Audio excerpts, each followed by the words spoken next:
Mathias Bogø her. Jeg vil lave et screencast om GFP-transformation, hvor vi altså transformerer GFP ind i vores kolibakterier. Det er udgangspunktet. Vi skal altså indsætte genet for cellulisen i grønt, nemlig GFP, som står for Green Fluorescent Protein, og det kommer i det tilfælde fra en vandmand. Det skal så sætte ind i bakterien,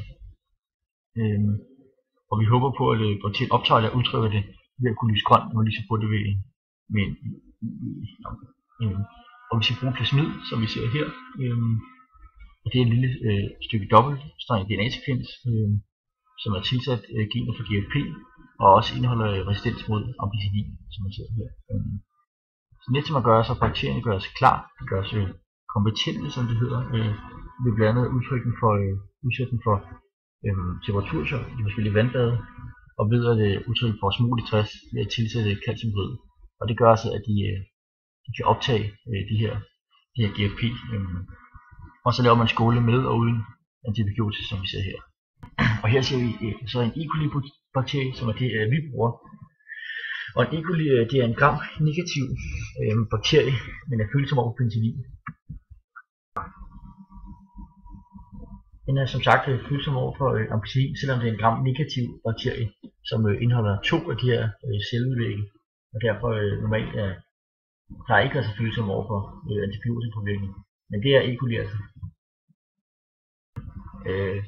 Ampicillin, kan man sige, det er en variant penicillin, og antibiotika, som er ampicillin for eksempel, det hæmmer dannelsen af nye celler og forhindrer og dræber bakterien. Men altså de bakterier, der er så blevet transformeret, dem der har fået PSG transformeret, de vil ikke blive dræbt af penicillinen, og så er de blevet resistente, hvorimod resten af bakterierne så bliver dræbt.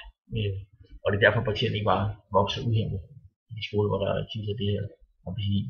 Og måden, som man får GFP transformeret ind i den på, det er at gøre bakterierne kompetente, dels ved osmotisk stress med calciumhydrid, og dels ved at give dem temperaturchok ved at putte dem i forskellige vandbade. Og dermed så er det er altså så med til at ødelægge de her cellevægge, både det med osmotisk stress og det med at putte dem i vandbadene. Og dermed det man så håber, det er, at PFG plasmid, der før var herude i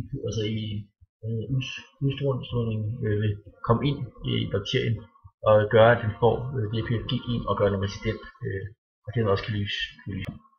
Og plasmid vil så i det tilfælde være superkogelig, så det kan komme igennem cellevæggen.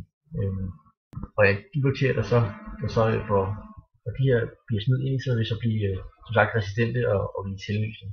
Og ja, man ved, at det er en succes, når det fremmede gen er blevet overført til en ny organisme, og når der er kolonier. Det er et udtryk, hvor der er en stabil vækst, og at det er aflydt.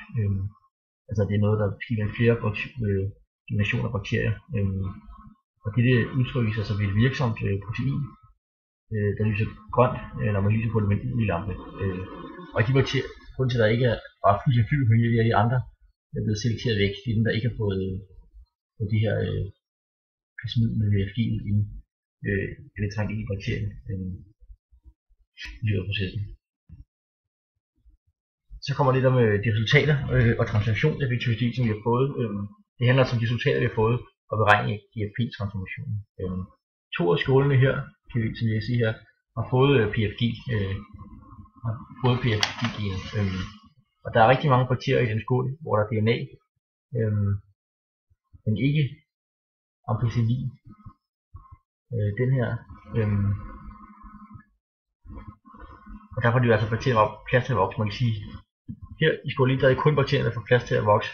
Skål 2, hvor der er ampicillin og bakterie, der vil ampicillin forhindre bakteriedeling og vækst. Derfor vil der kan faktisk ikke komme nogen bakterier overhovedet.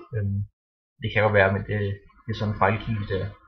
I skål 3, hvor der er DNA og bakterier, der vil være en masse bakterier, der får lov til at vokse også. Så er der skål 4, hvor der er det hele, og der er det kun de bakterier, der havde gen i starten af voksen, og de bliver selekteret, og det var det vi så billedet før. Og det er også den, der vil være selvlysende.